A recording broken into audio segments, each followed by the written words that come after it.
Hello, this is Brendan Boland with Urban Arts Partnership. I'm going to talk a little bit about the curriculum overview portion of the RAD for the 2015-2016 school year. So what we have here is the curriculum overview portion of the RAD. And I'm going to try and break this down a little bit and make sure that everything's nice and clear. It's a very simple document.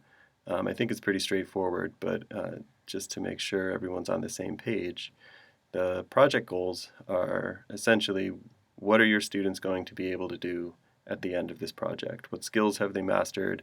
What will they have created? What will they understand? And that's listed under project goals. It's your prediction of what students will get out of working on this project. Moving down here, so description, this can be very simple. In past years, there's been a lot of writing around description of programs. I've written a tremendous amount trying to describe my programs, and all that we're asking for is a very simple, very clear description. It could be one sentence, if you can do it in one sentence. It could be two sentences. The example here in this project, students will paint a self-portrait and write a personal narrative, is totally appropriate and totally fine. It doesn't have to be a ton of writing. Some other examples of a description of a project, students will write an original play about McCarthyism. Perfect description of a project, I think. Or students will create an original piece of music in response to the presidential debates. That's plenty.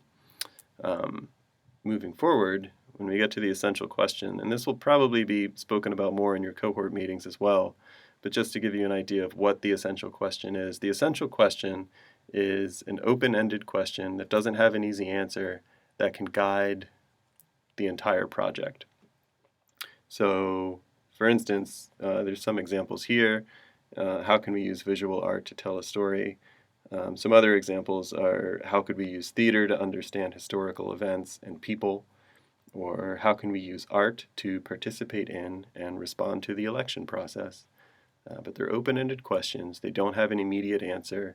They often lead to other questions, but they guide the project. Moving forward to timeline and checkpoints. So project start date is the date that the project starts. You can write that here. Checkpoint 1, 2, and 3. So I think of these as like the beginning, the middle, and the end of your project. It doesn't need a specific date attached to it, but we do ask for an estimation, which is more to help you stay on track, so that if you get to week 10 and you're still in the middle of where you should be with checkpoint 1, you know that you got to pick things up a little bit because you're behind schedule. But this is just a brief description, similar to the description up here, of where they're going to be at the beginning of the project. So the example here, students will begin to study story arcs and character development. So they're sort of building the fundamentals for what they're going to be making and learning in the entire project. And then moving on, about halfway through the project, they'll start experimenting with dialogue writing and monologue writing within a story arc. So they're building on the skills that they developed in checkpoint 1. But halfway through the project, they should be here. So I know either if I'm a program manager coming in to observe, I can look at this and get a sense of where students should be in the project. Checkpoint 3 is the end. So what are students doing at the end of the project? How are they sharing their work? How are they reflecting? How are they refining? But that's checkpoint 3, kind of the culmination. And then project end date is the date that the project ends. Also, if there's a performance, if there's a share out, if there's a culminating experience, that date can be put down here as well. Field trip date is included in here also. It can happen anywhere in this process, but looking ahead to schedule field trips and make that a part of this planning is important, which is why this is here.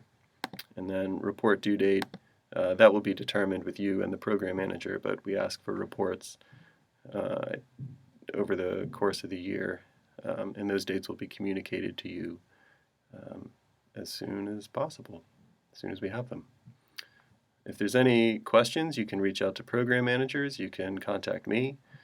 And we're happy to clarify any confusion about this document, but we think it's pretty simple and straightforward. And yeah, thanks for listening.